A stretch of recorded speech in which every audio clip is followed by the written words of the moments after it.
In this video, I'm going to talk about a major problem with the Bitcoin network that has to be solved long term in order for the cryptocurrency to actually work, for it to be a store of value, a hedge against inflation, and all that kind of stuff. So if you're a Bitcoin holder or, you're thinking about jumping into this cryptocurrency, you need to understand this, and I'm going to explain it and why it's important as a blockchain developer who works with this technology on a daily basis. So before we get into that, if you're new around here, hey, I'm Gregory, and on this channel, I turn you into a blockchain master. So if that's something that you're interested in, then smash that like button down below for the YouTube algorithm and subscribe to this channel. And if you want to learn how to become a blockchain master step-by-step, start to finish, then head on over to dappuniversity.com/bootcamp to get started today. And last but not least, hate these disclaimers, but this is not financial advice. I'm not telling you to buy or sell any cryptocurrency based on this information. And there's lots of scammers down below in the comment section impersonating me. Just ignore them. I'll never give you my phone number or ask you to invest with me. So we've seen the Bitcoin price absolutely explode over the past year. And one of the biggest reasons for this is the narrative change for Bitcoin, that it is a store of value, that it's institutional grade, that it's a hedge against inflation, that it's a hard money that you can't tamper with. All because it has a fixed maximum supply and you just can't print more Bitcoins willy-nilly like a central bank could and, potentially inflate away a currency. So all that sounds good, right? But there's actually a potential problem with this. And this cap supply of 21 million Bitcoins that everybody talks about being, the perfect feature of Bitcoin could actually be a real problem for down the road and actually an existential threat. So here's why.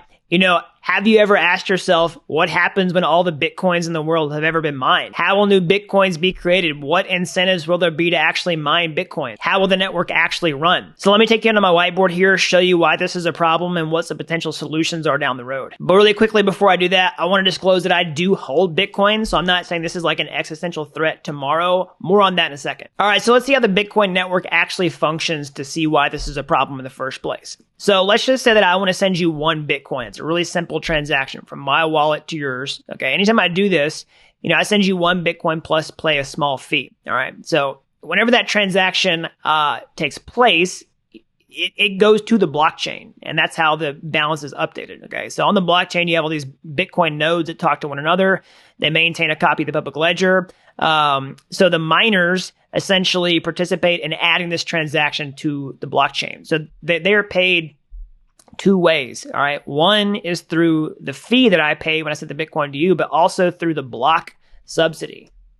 Okay. It's a block subsidy. So this is whenever a new Bitcoin is actually created by the network, and it's hard coded into the protocol that new Bitcoin will be created every single block. That's what a blockchain is. It's a bundles of records that are grouped together into blocks that are chained together to make up the blockchain. And so this block subsidy decreases over time. You might have heard of like the Bitcoin halving. That's when basically every 4 years, a number of new Bitcoins are created every single block. Anytime a new transaction is created or group of transactions, that reward decreases. Okay. And over time, it trends towards zero. And that's what gives Bitcoin its hard cap of 21 million. That's what you see here. And we have, currently 18 million. And over time, it'll get harder and harder to mine Bitcoin. Less and less will get created until we hit this maximum supply of 21 million Bitcoins. So what's going to happen whenever we hit that maximum supply? How are miners going to be incentivized to run the network if no Bitcoins are created? Well, we'll talk about that here in a second, but before I do, let's first see when will the last Bitcoin be mined in the first place to understand when this will actually become a problem. So 2140, that's well over 100 years from now. That's when the last Bitcoin will be mined, but you have to think about it. As we approach this number, the block subsidy or the amount of Bitcoin mined will be smaller and smaller and smaller and smaller and smaller. So it'll functionally be zero Bitcoins before we even hit that point. But let's just say for, argument's sake, it's about 100 years. Well, whenever Bitcoins aren't really mined anymore, then the network actually has to run off of fees. Okay. So whenever I send Bitcoin to you, that fee that I would pay is how we can incentivize people to run the network. But the problem with that is it's actually a security risk. And we've actually seen other blockchains,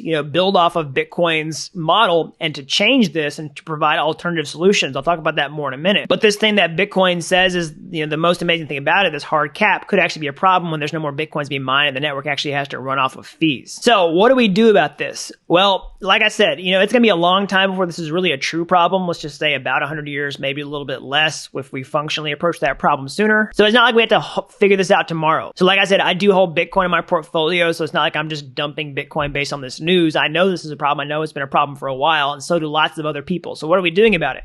Well, we've seen the Lightning Network. Okay, that's one potential solution to this that people talk about a lot, but I mean, nobody really uses it right now. But one potential thing that, people don't really like to talk about is the Bitcoin protocol actually changing in some way to accommodate better security long term. And that's kind of a narrative violation for the Bitcoin community that says, oh, we don't tamper with the protocol. Bitcoin's rules are hard coded. They're just set it and forget it. It's hard money that can't be tampered with. But that might change, as we approach this and people start to wake up and realize it's a serious problem. I mean, that's assuming that we do have the same level of demand for Bitcoin many, many, many years later as we do now. But that's the truth about the Bitcoin network long term. So what do I personally think about this? Well, like I said, other blockchains have looked at Bitcoin, realized this is a problem, and tried to do something about it. So, of course, we've seen other blockchains fork off of Bitcoin and change the settings. Like we've seen Litecoin, other similar types of chains. But one thing that I want to note is about Ethereum. So, this is the primary technology that I work with on my YouTube channel, and in my professional career is my largest holding in my portfolio,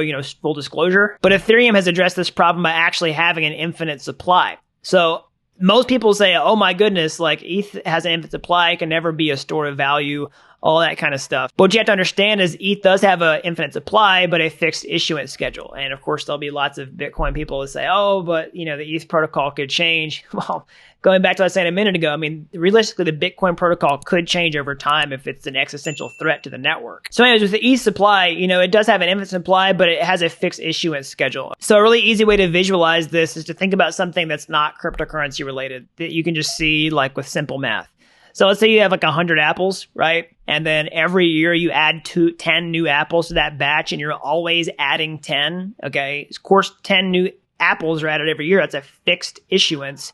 But the actual percentage increase of the supply goes down. So it trends towards zero. So basically, if you have 100 apples, you add 10, then that's a 10% increase the first year. But the second year, you have 110 apples, and you add 10, that's about a 9% increase. And then 120, you add 10, that's about an 8% increase. So over time, this trends towards zero. And it's the same with the ETH supply. So why does the ETH do this? Well, it has an infinite supply to ensure that block reward never runs out, that you'll never have a problem where the network is not creating new coins to actually incentivize people to run the network.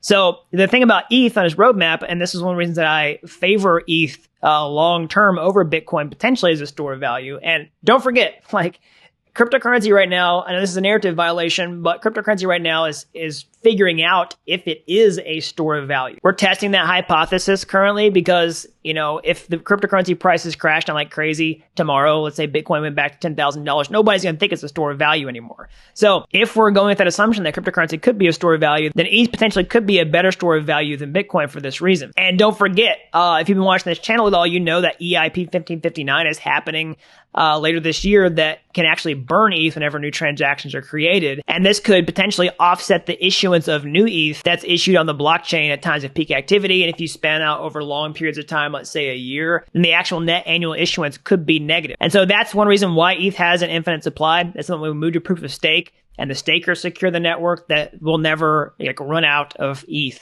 for the stakers to earn, okay? Because don't forget, that's ETH right now. We're on proof of work, just like Bitcoin. ETH had very many similarities to Bitcoin when it first launched, but it's changing over time. We're moving to proof of stake. And whenever we go to the proof of stake network, then we'll always have new ETH as a reward for people to maintain the network. We won't have to run off of fees. And so that's an overview of the problem with Bitcoin, why I think a blockchain like, Ethereum can do it better. If we're going to consider cryptocurrencies as a store of value in the first place, then I think ETH could do it better and also do a lot more. That's one reason I think is Ethereum is more value than Bitcoin over the long term. It's got smart contracts. You can do DeFi.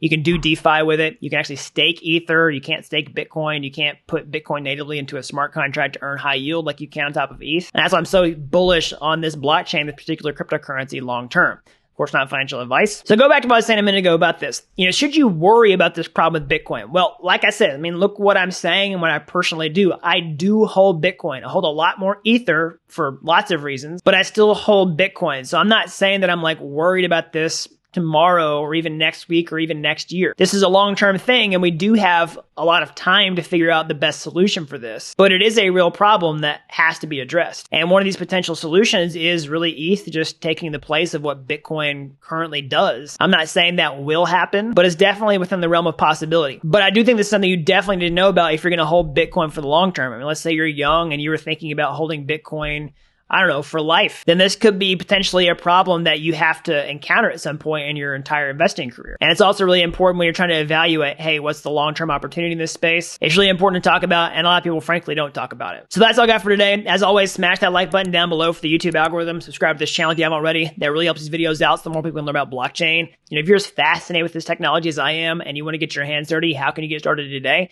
Well, you can go to my YouTube homepage. You can find any of my free courses there. They're like Udemy courses, but they're totally free. And if you like those and you want to take the next step, or hey, maybe you want to take a master shortcut entirely, I can show you how to become a blockchain master step-by-step, start to finish, over at dappuniversity.com/bootcamp. All right, you don't have to be an expert to get started today. I've helped people with zero coding experience become real-world blockchain developers in a matter of months. So that's all I've got. Until next time, thanks for watching Dapp University.